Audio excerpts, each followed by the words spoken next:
chapter 17 all the way to chapter 23. At this moment, the scene inside the Peach itself was one of indescribable chaos. James Henry Trotter was lying bruised and battered on the floor of the room amongst a tangled mess of centipede and earthworm and spider and ladybird and glowworm and old green grasshopper. In the whole history of the world, no travellers had ever had a more terrible journey than these unfortunate creatures. It had started out well, with much laughing and shouting, and for the first few seconds, as the Peach had begun to roll slowly forward, nobody had minded being tumbled about a little bit. And when it went bump, and the centipede had shouted, "That was Aunt Sponge," and then bump again, "That was Aunt Spiker," there had been a tremendous burst of cheering all round. But as soon as the Peach rolled out of the garden and began going down a steep hill, rushing and plunging and bounding madly downward, then the whole thing became a nightmare. James found himself being flung up against the ceiling, and then back onto the floor, then sideways against the wall, then up onto the ceiling again, and up and down and back and forth and round, and at the same time all the other creatures were flying through the air in every direction, and so were the chairs and sofa, not to mention the 42 boots belonging to the centipede. Everything, and all of them, were being rattled around like peas inside an enormous rattle that was being rattled by a mad giant who refused to stop. To make it worse, something went wrong with the glowworm's lighting system, and the room was in pitchy darkness. There were screams and yells and curses and cries of pain, and everything kept going around and around, and once James had made a frantic grab at some thick bars sticking out of the wall, only to find that they were a couple of the centipede's legs. "You go! Let go, you idiot!"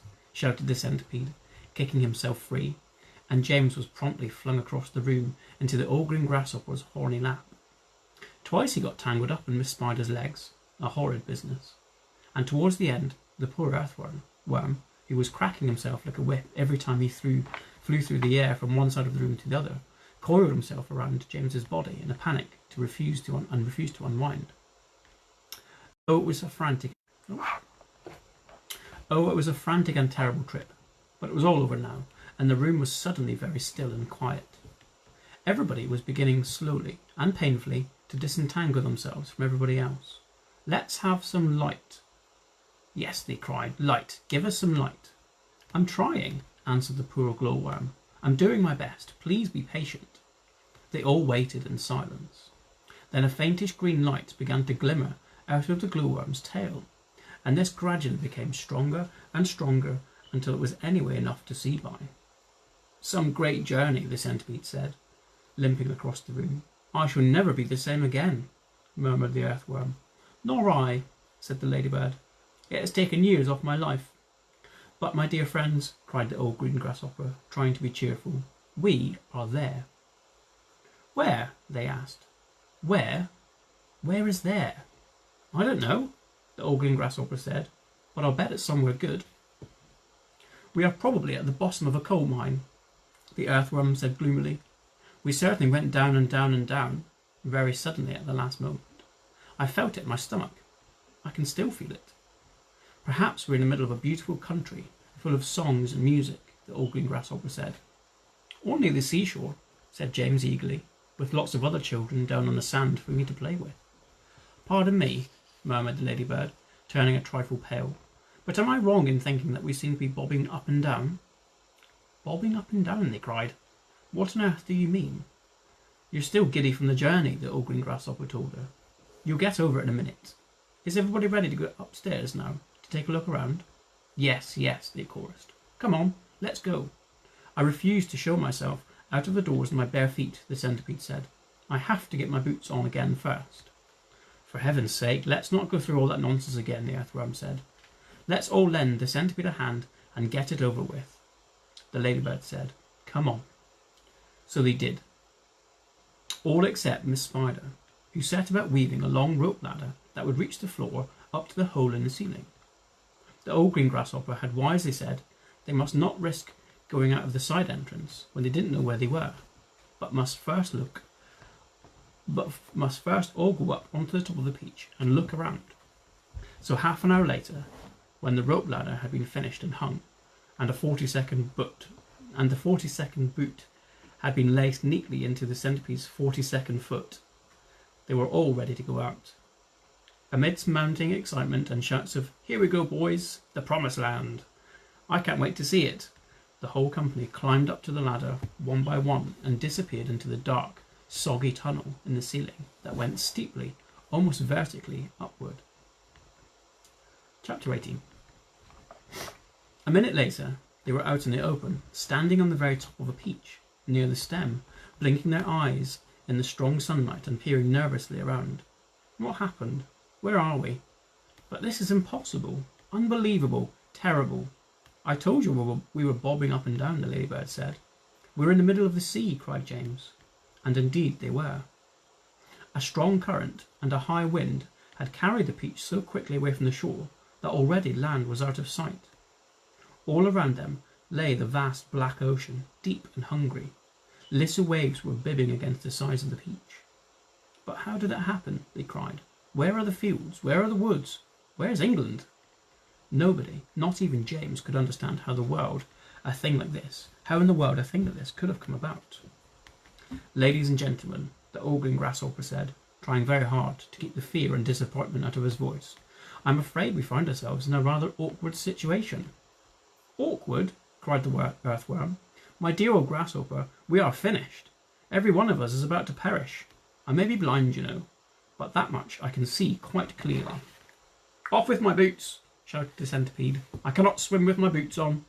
I can't swim at all, cried the ladybird. Nor can I, wailed the glowworm. Nor I, said Miss Spider. None of us three girls can swim a single stroke. But you won't have to swim, said James calmly. We are floating beautifully, and sooner or later a ship is bound to come along and pick us up. They all stared at him in amazement. Are you quite sure that we're not sinking? The ladybird asked. Of course I'm sure, answered James. Go and look for yourselves. They all ran over to the side of the peach and peered down at the water below. The boy is right, the ogling grasshopper said. We are floating beautifully. Now we must all sit down and keep perfectly calm. Everything will be all right in the end. What absolute nonsense, cried the earthworm. Nothing is ever all right in the end, and you well know it. Poor earthworm, the ladybird said, whispering in James's ear. He loves to make everything into a disaster. He hates to be happy. He is only happy when he's gloomy. Now isn't that odd? But then, I suppose being an earthworm is enough to make any person pretty gloomy, don't you agree?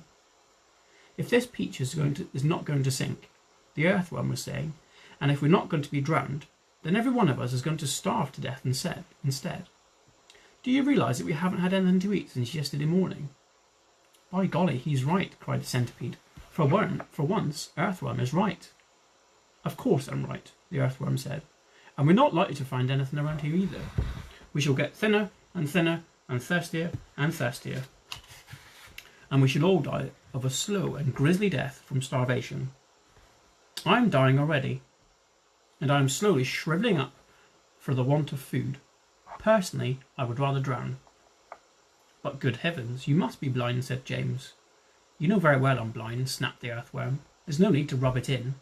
I didn't mean that, said James quickly. I'm sorry, but can't you see that? See? Shouted the poor earthworm. How can I see if I'm blind?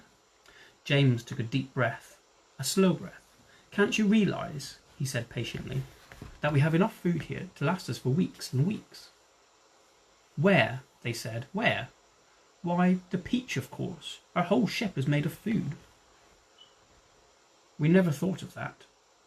My dear James, the old grasshopper, said the old grasshopper, laying a front leg affectionately on James's shoulder. I don't know what we'd do without you. You are so clever, ladies and gentlemen. We are saved again. We are most certainly not, said the earthworm. You must be crazy. You can't eat a ship.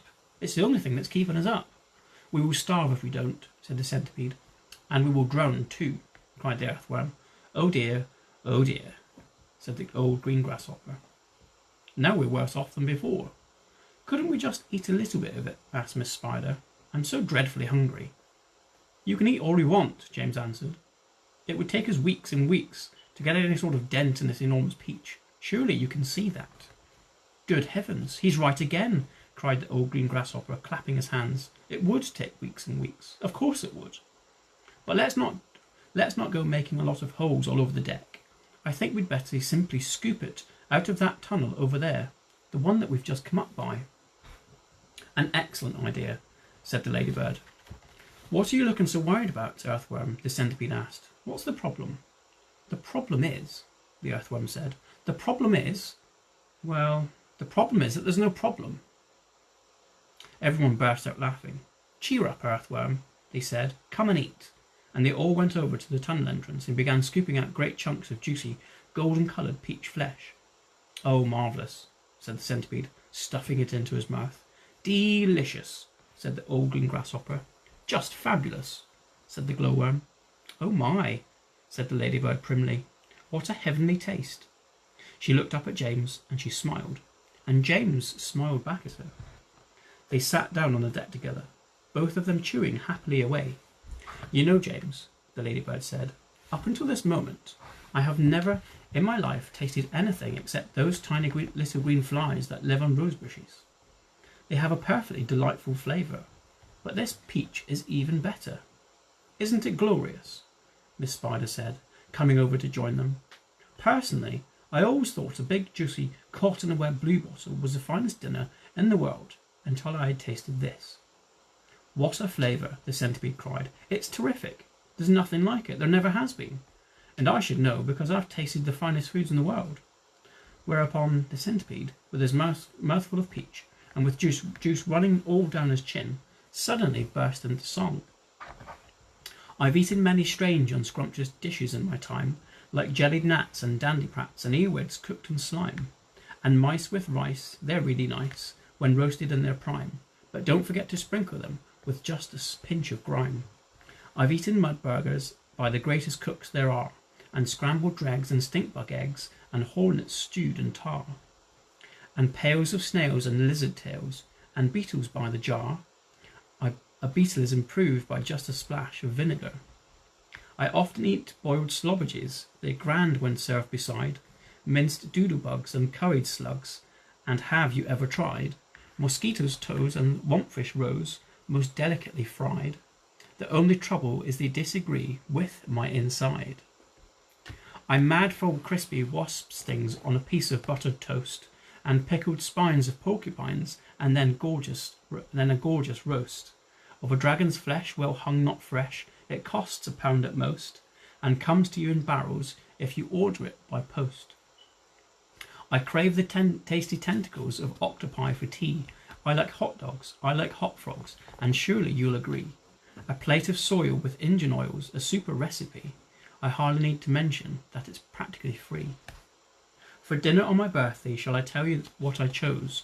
Hot noodles made from poodles, and a slice of garden hose, and a rather smelly jelly made of armadillo's toes. The jelly is delicious, but you have to hold your nose. Now comes, the centipede declared, the burden of my speech. These foods are rare beyond compare. They are right out of reach. But there's no doubt I'd go without 1,000,000 plates of each for one small mite, one tiny bite of this fantastic peach. Everybody was feeling happy now. The sun was shining brightly out of a soft blue sky, and the day was calm. The giant peach, with the sunlight glinting on the side, was like a massive golden ball sailing upon the silver sea. Chapter 19.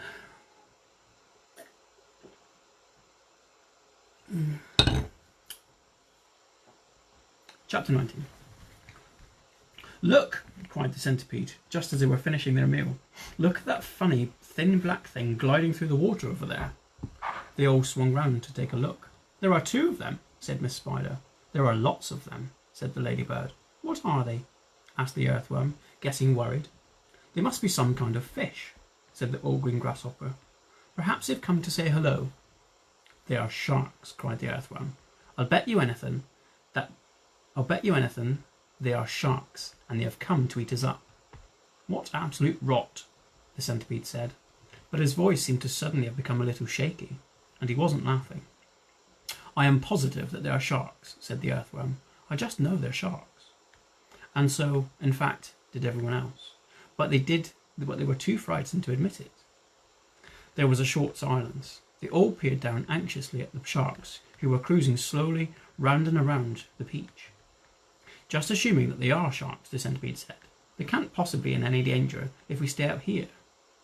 But even as he spoke, one of those thin black fins suddenly changed direction and came cutting swiftly through the water, right up to the side of the Peach itself. The shark paused and stared up at the company with small evil eyes. "Go away!" they shouted. "Go away, you filthy beast!"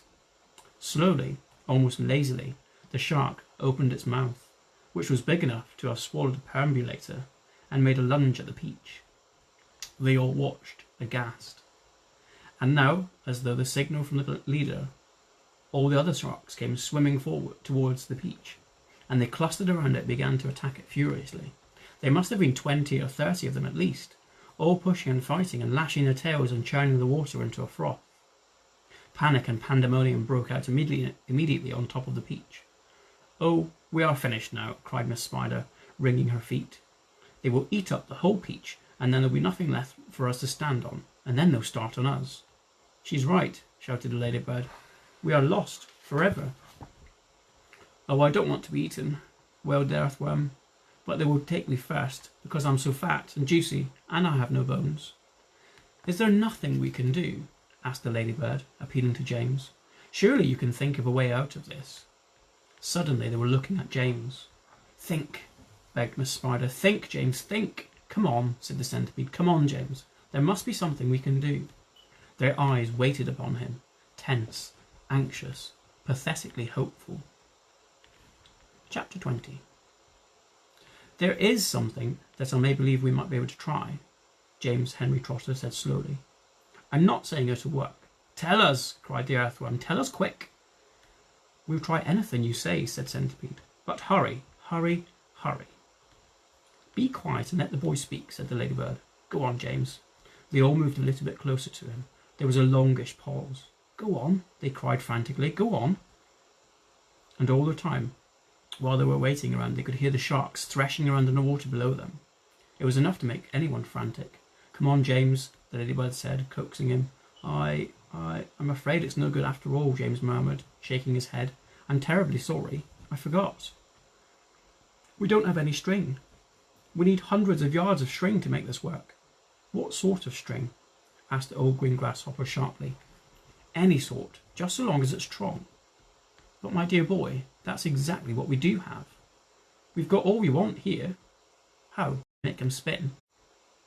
"You're welcome." "He just lies there sleeping all day, but we can easily wake him up and make him spin." "And what about me, may I ask?" said Miss Spider. "I can spin just as well as any silkworm.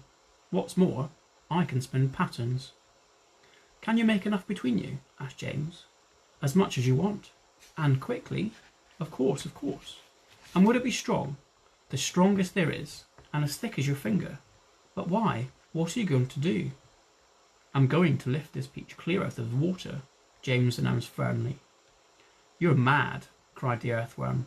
"It's our only chance. The boy's crazy. He's joking." "Go on, James," the ladybird said gently. "How are you going to do it?" "Skyhooks, I suppose," jeered the centipede. "Seagulls," James answered calmly. "The place is full of them. Look up there." They all looked up and saw a great mass of seagulls wheeling around and around in the sky. "I'm going to take a long silk string," James went on, "and I'm going to loop at one end of the other around a seagull's neck, and then I'm going to tie the other end to the stem of the peach." He pointed to the peach stem, which was standing up like a short, thick mast in the middle of the deck. "Then I'm going to get another seagull and do the same thing again, and then another, and then another." "Ridiculous," they shouted. "Absurd. Balderdash. Madness." And the old green grasshopper said, "How can a few seagulls lift this enormous thing like this into the air? And all of us as well. It would take hundreds, thousands." "There's no shortage of seagulls," answered James. "Look for yourself. We'll probably need 400, 500, 600, maybe even 1,000. I don't know. I shall simply go on hooking them up to the stem until we have enough to lift us. They'll be bound to lift us in the end. It's like balloons. You give someone enough balloons to hold on, I mean really enough, then up he goes. And a seagull has far more lifting power than a balloon. If only we have time to do it. If only we are not sunk first by those awful sharks. You're absolutely off your head, said the earthworm. How on earth do you propose to get a loop of string around a seagull's neck? I suppose you're going to fly up there yourself and catch it. The boy's dotty, said the centipede. Let him finish, said the ladybird. Go on, James. How would you do it? With bait. Bait? What sort of bait? With a worm, of course. Seagulls love worms. Didn't you know that? And lucky for us, we have the biggest, fattest, pinkest, juiciest earthworm in the world. You can stop right there, the earthworm said sharply. That's quite enough. Go on, the others said, beginning to grow interest. Go on. The seagulls have already spotted him, James continued. That's why there's so many of them circling around. But they daren't come down to get us while the rest of us are standing here. So this is what... Stop, said the earthworm. Stop, stop, stop. I won't have it. I refuse. Be quiet, said the centipede. Mind your own business. I like that. My dear earthworm, you're going to be eaten anyway, so what difference does it make whether it's sharks or seagulls? I won't do it. Why don't we hear what the plan is first, said the old green grasshopper. I don't give a hoot what the plan is, cried the earthworm. I'm not going to be pecked to death by a bunch of seagulls. You will be a martyr, said the centipede. I shall respect you for the rest of my life. So will I, said Miss Spider, and your name will be in all the newspapers. Earthworm gives life to save friends. But he won't have time to give his life, James told him. Now listen to me. This is what we'll do. Chapter 21.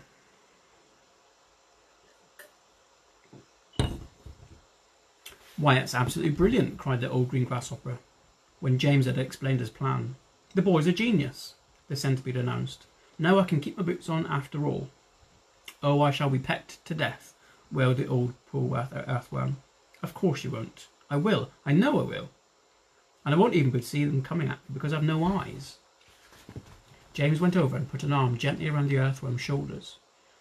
I won't let them touch you, he said. I promise I won't. But we've got to hurry. Look down there. There were more sharks than ever now around the beach. The water was boiling with them. There must have been 90 or 100 at least, and to the travellers up on top it certainly seemed as though the beach was sinking lower and lower into the water. Action stations, James shouted. Jump to it. There's not a moment to lose. He was the captain now, and everyone knew it. They would do whatever he told him. All hands below deck, except the earthworm, he ordered. Yes, yes, he said eagerly as he scuttled into the tunnel entrance. Come on, let's hurry. And you, centipede, James shouted. Hop downstairs and get that silkworm to work at once. Tell him to spin as he's never spun before. Our lives depend upon it. And the same applies to you, Miss Spider. Hurry on down. Start spinning. Chapter 22. In a few minutes, everything was ready. It was very quiet now on top of the beach. There was nobody in sight. Nobody except the earthworm. One half of an earthworm, looking like a great, thick, juicy pink sausage, lay innocently in the sun for all the seagulls to see. The other half of him was dangling down the tunnel. James was crouching close beside the earthworm in the tunnel entrance, just below the surface, waiting for the first seagull. He had a loop of silk string in his hands. The old green grasshopper and the lady bird were further down the tunnel, holding onto the earthworm's tail, ready to pull him quickly in out of danger as soon as James gave the word. And far below, in the great stone of the beach, the glowworm was lighting up the room so the two spinners, the silkworm and Miss Spider, could see what they were doing. The centipede was down there too, exhorting them both frantically to greater efforts, and every now and again James could hear his voice coming up faintly from the depths, shouting, Spin, silkworm, spin, you fat, crazy brute. Faster, faster, or we'll throw you to the sharks. Here comes the seagull, whispered James. He kept still now. Keep still now, earthworm, keep still. The rest of you get ready to pull. Please don't let it spike me, begged the earthworm. I won't. Shh. Out of the corner of one eye, James watched the seagull as it came swooping down towards the earthworm. And then suddenly it was so close that he could see its small black eyes and its curved beak. And the beak was open, ready to grab a nice piece of flesh out of the earthworm's back. Pull! Shouted James. The all-green grasshopper and the ladybird gave the earthworm's tail an enormous tug, and like magic, the earthworm disappeared into the tunnel. At the same time, up went James's hand, and the seagull flew right into the loop of silk that he was holding out. The loop, which had been cleverly made, tightened just the right amount, but not too much, around its neck, and the seagull was captured. "Hooray!" shouted the all-green grasshopper, peering out of the tunnel. "Well done, James." Up flew the seagull with James, paying out the silk string as it went. He gave it about 50 yards and then tied the string next to the stem of the peach. "Next one," he shouted, jumping back into the tunnel. "Up you get again, earthworm. Bring up some more silk, centipede." "Oh, I don't like this at all," wailed the earthworm. "It only just missed me. I even felt the wind on my back as it went swishing past." "Shh," whispered James. "Keep still. Here comes another one." So they did it again, and again, and again, and again. The seagulls kept coming, and James caught them one after the other and tethered them to the peach stem. 100 seagulls, he shouted, wiping the sweat from his face. "Keep going," they cried. "Keep going, James." 200 seagulls, 300 seagulls, 400 seagulls. The sharks, as though sensing that they were in danger of losing their prey, were hurling themselves at the peach more furiously than ever, and the peach was sinking lower and lower still in the water. 500 seagulls, James shouted. "Silkworm says he's running out of silk," yelled the centipede from below. "He says he can't keep it up any much longer, nor can Miss Spider." "Tell them they've got to," James answered. "They can't stop now. We're lifting," somebody shouted. "No, we're not. I felt it. Put on another seagull, quick." "Quiet, everybody, quiet. Here is one coming now." This was the 501st seagull, and the moment that James caught it and tethered it to the stem with all the others, the enormous peach suddenly started rising up slowly out of the water. "Look out, here we go. Hold on, boys." But then it stopped, and there it hung. It hovered and swayed, but it went no higher. The bottom of it was just touching the water. It was like a delicate balanced scale that needed only the tiniest push to tip it one way or the other. "One more will do it," shouted the all-green grasshopper, looking out of the tunnel. "We're almost there." And now came the big moment. Quickly, the 502nd seagull was caught and harnessed to the peach stem, and then suddenly, but slowly, majestically, like some fabulous golden bloom, with all the seagulls straining at the strings above, the giant peach rose up, dripping out of the water, and began climbing towards the heavens. Chapter 23. In a flash, everybody was up on top. "Oh, isn't it beautiful?" they cried. "What a marvellous feeling. Goodbye, sharks. Oh boy, this is the way to travel." Miss Spider, who was literally squealing with excitement, grabbed the centipede by the waist, and the two of them started dancing around and around the peach stem together. The earthworm stood up on his tail and did a sort of wriggle of joy all by himself. The all-green grasshopper kept hopping higher and higher in the air. The ladybird rushed over and shook James warmly by the hand. The glowworm, who at best of times was a very shy and silent creature, sat glowing with pleasure near the tunnel entrance. Even the silkworm, looking white and thin, completely exhausted, came creeping out of the tunnel to watch this miraculous ascent. Up and up they went, and soon they were as high as the top of a church steeple above the ocean. "I'm a bit worried about the peach," James said to the others as soon as all the dancing and shouting had stopped. "I wonder how much damage those sharks have done to the underneath." "It's quite impossible to tell from up here. Why don't we go over the side and make an inspection?" Miss Spider said. "It'll be no trouble at all, I assure you." And without waiting for an answer, she quickly produced a length of silk thread and attached the end of it to the peach stem. "I'll be back in a jiffy," she said, and then she walked calmly over the edge of the peach and jumped off, paying out the thread behind her as she fell. The others crowded anxiously around the place where she had gone over. "Wouldn't it be dreadful if the thread broke?" the ladybird said. There was a rather long silence. "Are you all right, Miss Spider?" shouted the all-green grasshopper. "Yes, thank you," her voice answered from below. "I'm coming up now." And up she came, climbing foot over foot up the silk thread, and at the same time tucking the thread back cleverly into her body as she climbed past it. Is it awful? They asked her. Is it all eaten away? Are there great holes in it everywhere? Miss Spider clambered back onto the deck, and with a pleased but also rather puzzled look on her face. You won't believe this, she said, but actually there's hardly any damage down there at all. The peach is almost untouched. There are just a few tiny pieces out of it, here and there, but nothing more. You must be mistaken, James told her. Of course she's mistaken, said the centipede. I promise you I'm not, Miss Spider answered. But there were hundreds of sharks around us. They churned the water into a froth. We saw the great mouths opening and shutting. I don't care what you saw, Miss Spider answered. They certainly didn't do much damage to the peach. Then why did we start sinking? The centipede asked. Perhaps we didn't start sinking, the old green grasshopper suggested. Perhaps we were all so frightened that we simply imagined it. This, in point of fact, was closer to the truth than any of them knew. A shark, you see, has an extremely long, sharp nose, and its mouth is set very awkwardly underneath its face and a long way back. It makes it more or less impossible for it to get its teeth into a vast curving surface, such as the side of a peach. Even if the creature turns onto its back, it still can't do it, because the nose always gets in the way. If you've ever seen a small dog trying to get its teeth into an enormous ball, then you will be able to imagine roughly how it was with the sharks and the peach. It must have been some kind of magic, the ladybird said. The holes must have healed up themselves by now.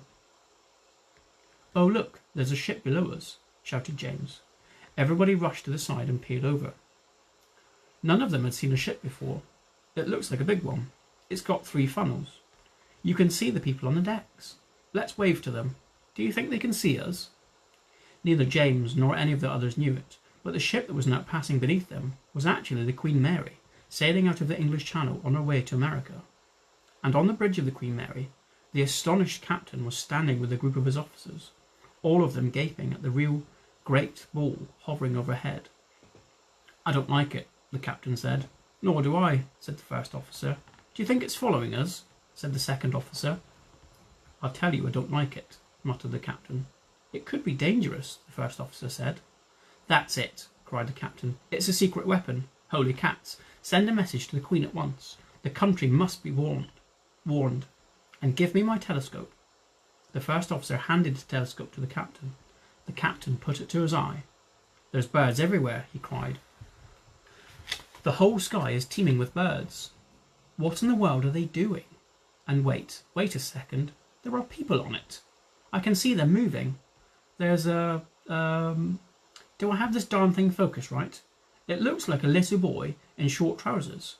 Yes, I can distinctly see a little boy in short trousers standing up there. And there's a sort of giant ladybird. Now, just a minute, Captain, the first officer said. And a colossal green grasshopper. Captain, the first officer said sharply. Captain, please. And a mammoth spider. Oh dear, he's been at the whiskey again, whispered the second officer. And an enormous, a simply enormous centipede, screamed the captain. Call the ship's doctor, the first officer said. Our captain's not well. A moment later, a great round ball disappeared into a cloud, and the people on the ship never saw it again. And there we have it, at the end of chapter 23.